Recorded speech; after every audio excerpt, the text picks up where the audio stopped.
जय हिंद। क्लास 8 का साइंस का दूसरा चैप्टर जिसका नाम था धातु एवं अधातु, इसके बारे में यानी इसका पहला पार्ट हम लोगों ने देख लिया था। अब देखते हैं इसका दूसरा पार्ट। इससे पहले हम लोगों ने धातु के भौतिक गुण के बारे में देख लिए थे। अब देखेंगे धातु के रासायनिक गुणों के बारे में। यदि आपने इसका पहला पार्ट नहीं देखे तो जाइए सबसे पहले उसको देखिए, उसके बाद यहाँ देखिए धातु के रासायनिक गुण। यानी पहला है ऑक्सीजन के साथ अभिक्रिया। धातु जो होता है ऑक्सीजन के साथ अभिक्रिया करके धातु ऑक्साइड बनाता है, जो कि यह क्षारीय होते हैं। देखिए धातु प्लस ऑक्सीजन, जब धातु और ऑक्सीजन अभिक्रिया करते हैं तो धातु ऑक्साइड बनता है। अब देखते हैं अत्यधिक क्रियाशील धातु। सोडियम और पोटेशियम सबसे अधिक क्रियाशील धातु होता है, जो कि ऑक्सीजन के साथ अभिक्रिया करके ऑक्साइड बनाता है। जैसे देखिए यहाँ पर देखिए 4Na यानी सोडियम प्लस O2 ऑक्सीजन, जब अभिक्रिया करता है तो 2Na2O यानी सोडियम ऑक्साइड का निर्माण करता है। ख नंबर है धीमी प्रतिक्रिया। लोहा, एल्युमिनियम और मैग्नीशियम जो धातु होता है वह ऑक्सीजन के साथ धीमी गति से प्रतिक्रिया करता है यानी अभिक्रिया करता है। यह ऑक्सीजन के लंबे समय तक ऑक्सीजन के संपर्क में रहने से इसमें मंद एवं धुंधलीपन पड़ जाता है। जैसे हम देखिए 4Fe यानी लोहा प्लस 3O2 यानी ऑक्सीजन जब अभिक्रिया करता है तो लो ऑक्साइड का निर्माण करता है, 2Fe2O3 का निर्माण होता है, इसमें जंग पड़ जाता है। दूसरा है 2Mg यानी मैग्नीशियम प्लस O2 ऑक्सीजन जब अभिक्रिया करता है तो मैग्नीशियम ऑक्साइड का निर्माण होता है यानी 2MgO का निर्माण होता है। सोना चांदी जो होता है इसे अधिक गर्म करने पर ऑक्सीजन के साथ आसानी से अभिक्रिया कर लेता है। और घ नंबर है लोहा, तांबा, जस्ता जो धातु होता है यह लंबे समय तक नमी वायु के संपर्क में रहने से इसमें जंग लग जाता है और यह धातु ऑक्साइड में परिवर्तन कर देता है। देखते हैं पानी के साथ अभिक्रिया। धातु जो होता है पानी के साथ अभिक्रिया करके ऑक्साइड या हाइड्रो ऑक्साइड बनाती है। जैसे हम देखिए धातु प्लस पानी जब दोनों को अभिक्रिया होता है तो धात्विक ऑक्साइड या धात्विक हाइड्रो ऑक्साइड का निर्माण करता है और हाइड्रोजन गैस मुक्त करता है। अब देखते हैं ठंडे, यानी कुछ धातु ऐसा होता है जो कि ठंडे पानी के साथ तुरंत अभिक्रिया कर लेता है। जैसे हम देखिए पोटेशियम और सोडियम जो धातु होता है वह ठंडे पानी के साथ वह तेजी से अभिक्रिया करता है, इसीलिए इसे केरोसिन तेल या मिट्टी के तेल में डुबा के रखा जाता है।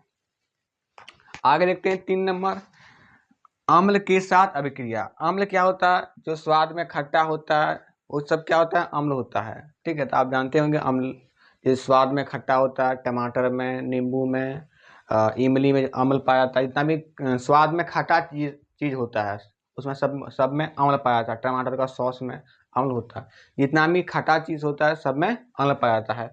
तो जब धातु जो होता है जब अम्ल के साथ अभिक्रिया करता है तो लवण का निर्माण करती है और हाइड्रोजन गैस छोड़ता है। जैसे हम देखिए 2Na प्लस 2HCl यानी सोडियम प्लस हाइड्रोक्लोरिक अम्ल जब अभिक्रिया करता है तो 2NaCl सोडियम क्लोराइड का निर्माण होता है और हाइड्रोजन गैस निकाल देता है। दूसरा हम क्या है Mg प्लस 2HCl यानी मैग्नीशियम प्लस हाइड्रोक्लोरिक अम्ल जब अभिक्रिया करता है तो MgCl2 यानी मैग्नीशियम क्लोराइड का निर्माण होता है और प्लस में H2 यानी हाइड्रोजन गैस निकल जाता है। कुछ धातुएं जो होता है जैसे में जास्ता, लोहा जो होता है यह अम्ल के साथ धीमी गति यानी मध्य गति से अभिक्रिया करता है। टीन एवं लेड जो है वो मंद गति से अभिक्रिया धीरे धीरे अभिक्रिया करता है। और चांदी, सोना, तांबा ये अम्ल के साथ अभिक्रिया करता ही नहीं है। आगे देखते हैं क्षार के साथ अभिक्रिया। अधिकांश जो धातुएं होता है वो क्षारक के साथ अभिक्रिया नहीं करता है, लेकिन लेड एवं एल्युमिनियम जस्ता क्षारक के साथ अभिक्रिया करके लवण का निर्माण करता है और हाइड्रोजन गैस बनाता है। जैसे हम देखिए NaOH प्लस Zn जब अभिक्रिया करता है तो Na2ZnO2 का निर्माण होता है और H2O गैस निकल जाता है। धातु के रासायनिक गुण तो देख लिए, अब देखते हैं अधातुओं के रासायनिक गुण। तो पहला नंबर में है ऑक्सीजन के साथ अभिक्रिया। अधातुएं जो होता है वो ऑक्सीजन के साथ अभिक्रिया करके अधात्विक ऑक्साइड बनाती है, लेकिन कुछ अधातुएं ऐसा होता है जो कि वायु की उपस्थिति में कमरे के ताप पर अभिक्रिया नहीं करते हैं, लेकिन इसका जो ऑक्साइड जो होता है वह अम्लीय होते हैं। एग्जाम्पल देखिए, C+O2 जब अभिक्रिया करता है, यानी कार्बन प्लस ऑक्सीजन जब अभिक्रिया करता है तो कार्बन डाइऑक्साइड का निर्माण होता है।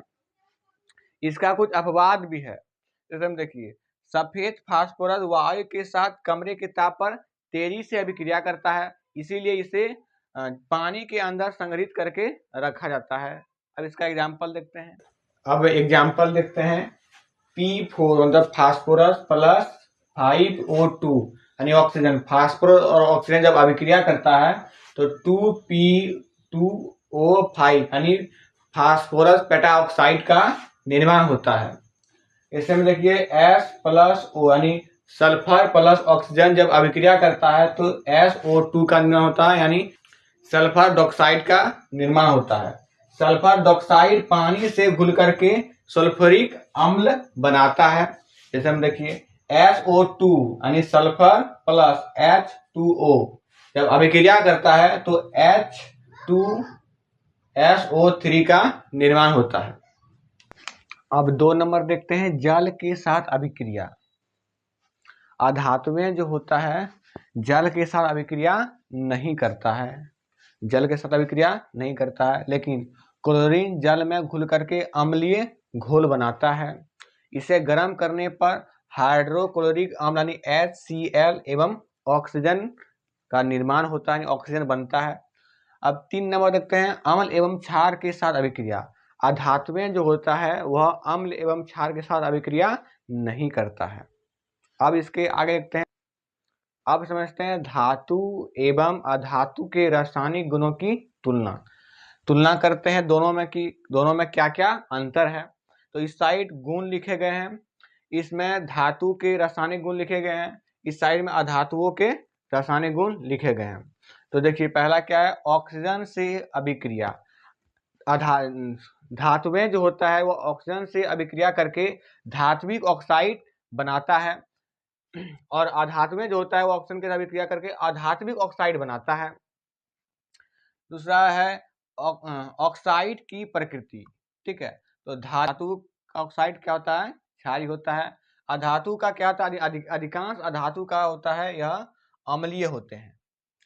जल से अभिक्रिया, धातुएं जो होता है जल से अभिक्रिया करके धात्विक ऑक्साइड या हाइड्रो ऑक्साइड बनाता है एवं हाइड्रोजन गैस उत्पन्न करता है।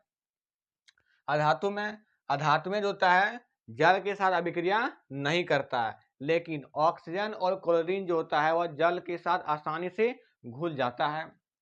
आगे है अम्ल से अभिक्रिया।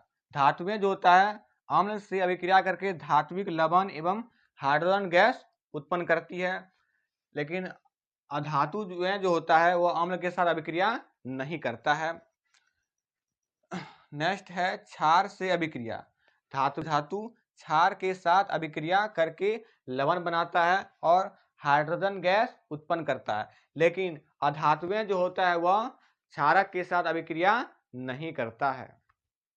आगे देखते हैं, यहाँ पर झारखंड के कुछ स्थानों के नाम दिए गए हैं, जिसमें कौन कौन से स्थान पर धातु अधातु की अधिकता है, यानी कौन कौन से स्थान पर धातु अधातु अधिक मात्रा में पाए जाते हैं। तो ये देखिए, 1 नंबर में है पश्चिमी सिंहभूम, जो है लो अयस्क एवं तांबा अयस्क की अधिक मात्रा में पाया जाता है। लो अयस्क और तांबा अयस्क अधिक मात्रा में पाया जाता है। दूसरा है लोहरदंगा में एल्युमिनियम अयस्क पाया जाता है। पूर्वी सिंहभूम में मैग्नीशियम, जादूगोड़ा में यूरेनियम और झारिया धनबाद रामगढ़ में कोयला की अधिक मात्रा में पाया जाता है। और छठा है कोडरमा। कोडरमा में अवरक अधिक मात्रा में पाया जाता है। अब समझते हैं धातु और अधातु के उपयोग, क्या क्या उपयोग हो सकते हैं। तो स्क्रीन पर दिया हुआ है, आप इसको देखकर समझ सकते हैं कि धातु अधातु का क्या क्या उपयोग होता है। अब किसी नेक्स्ट वीडियो में देखेंगे इसके नेक्स्ट चैप्टर को, तब तक के लिए जय हिंद। ठीक है।